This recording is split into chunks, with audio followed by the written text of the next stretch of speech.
What if an albino prehistoric Deinosuchus, the terror crocodile, was dropped into the modern Amazon River? Could it survive a fatal genetic handicap to claim the absolute throne of the rainforest? You violently shatter your eggshell, but before your head is even fully exposed, a massive scaled tail sweeps across the nest, smashing you into the mud. An adult black caiman stands in the center of the nursery, actively devouring your newly hatched siblings. To her, this swarm of fragile newborns is an effortless buffet. With every snap of her jaws, another hatchling is silenced. You freeze in the muck. You don't dare twitch a single muscle.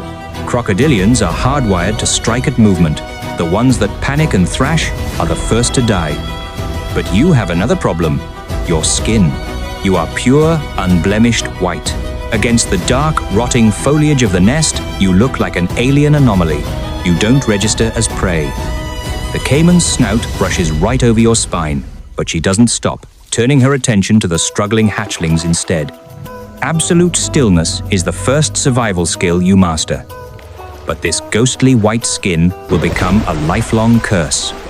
Underwater, your pale scales faintly reflect light. Predators and prey can spot you from yards away. While your siblings blend perfectly into the murky waters and brown weeds, you have nowhere to hide. You are forced to bury yourself deep in the suffocating mud and dense vegetation, lying completely motionless for hours on end, relying on extreme patience to evade the eyes of the river. The ancient hunting instincts of the Deinosuchus echo in your blood. You hide in the weeds, waiting for fish, but impatience gets the better of you. Every time a fish swims within 2 feet, you lunge frantically. Water splashes, your jaws snap shut, and you are left with nothing but a mouthful of mud. Failure slowly grinds away your reckless impulses. You learn to suppress the urge to strike until the prey swims completely into your strike zone. With a violent twist of your neck, you finally secure your first kill. Out of a clutch of 40, you are the only survivor. You had no natural camouflage. You survived by being the most patient, invisible creature in the water. By the time you double in size, the shallow mud pool can no longer sustain you. You set your sights on a deep, weed-choked tributary teeming with fish. But this territory is held by a sub-adult black caiman. In the past, you would have fled. Today, you swim directly toward it. The caiman strikes first, its sharp teeth piercing your front leg. Blinding pain shoots through your nervous system. You violently thrash, churning the river into a cloud of mud and blood. Ignoring the agony, you counterattack, locking your jaws onto the weakest point of its flank. You initiate a death roll, using your superior prehistoric core strength to literally rip the caiman off the riverbed. Exhausted and outmatched, the caiman finally releases its grip and retreats into the shadows, surrendering the water. You have claimed your first true territory, but as you crawl onto the riverbank to dry your deep wounds, the searing tropical sun burns your unpigmented skin. You cannot bask like a normal crocodilian. You are forced back into the dark depths to heal. From this day on, you are no longer a hiding hatchling. You are a predator with a kingdom. The dry season arrives in your second year. The river recedes, reducing vast stretches of water to shallow mudflats. Every beast in the jungle is forced to the shrinking riverbanks to drink. But aquatic predators aren't the only ones watching. Hidden in the tall grass is the ultimate phantom of the rainforest, the jaguar. Silent and calculating, it patrols the shoreline. Your glaring white skin in the shallow, murky water makes you an obvious target. The big cat has already locked onto you. One afternoon, you rest in the shallows, only your nostrils breaking the surface. Unlike modern crocodiles, your prehistoric anatomy includes a specialized palatal valve that allows you to open your jaws underwater without drowning. Suddenly, the water erupts. The golden blur of the jaguar drops from the bank, landing squarely on your back. Its jaws clamp down viciously on your neck. But your prehistoric osteoderm's thick, bony armor plates beneath your skin absorb the lethal puncture. The teeth only leave shallow scratches. The jaguar refuses to let go. Digging its razor-sharp claws into the mud, it attempts to drag your entire body onto dry land. Your heavy legs scramble against the earth, carving deep trenches in the mud. Just as you are about to be pulled entirely out of the water, you shift your center of gravity and violently throw your weight backward. The massive momentum drags the screaming jaguar into the deep water with you. The battlefield instantly inverts. You clamp your jaws onto its hind leg and initiate a high-speed death roll, plunging the feline deep into the suffocating silt. Land predators cannot hold their breath for long. The jaguar frantically claws toward the surface, but it cannot overcome your downward force. Its movements turn sluggish, then stiff, until it finally stops entirely. The apex assassin of the jungle has drowned in a domain it rarely dares to enter. This brutal encounter cements your combat philosophy. On land, you are vulnerable, but drag them into the deep, and you dictate who lives and who dies.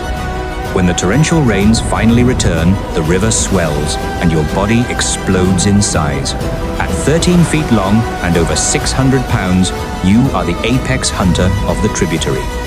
Yet, there is one giant you actively avoid: the adult South American tapir.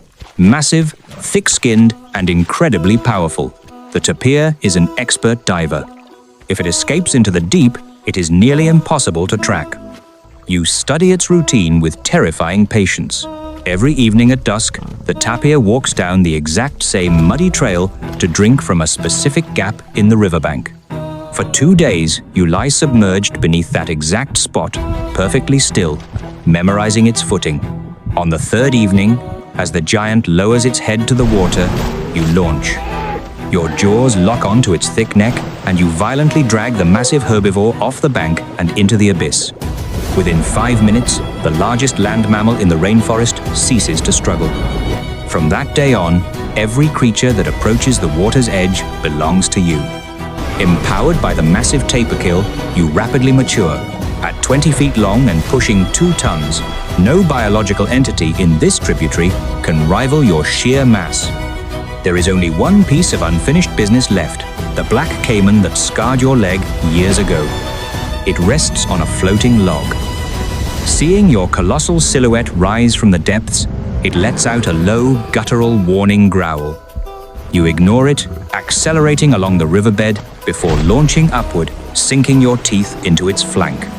Screaming in pain, the caiman snaps back, its teeth striking your armored back, completely unable to penetrate your scales. Panicked, it attempts its signature death roll to break free. But the caiman is only 13 feet long. The weight disparity is astronomical. Before it can even complete half a rotation, you casually flip it over and pin it to the muddy floor. The harder it struggles, the murkier the water becomes. Its stamina drains rapidly, and for the first time, sheer terror fills its eyes. This is the moment you've waited for. You unleash your true prehistoric power, 18,000 pounds of bite force. Your conical teeth crush through its thick armor like thin glass. After a few weak tremors, the caiman goes completely still. A lifelong grudge is permanently erased. Years pass. You are now 26 feet long and weigh 3 tons. Another severe dry season hits, shrinking the tributary to a narrow stream.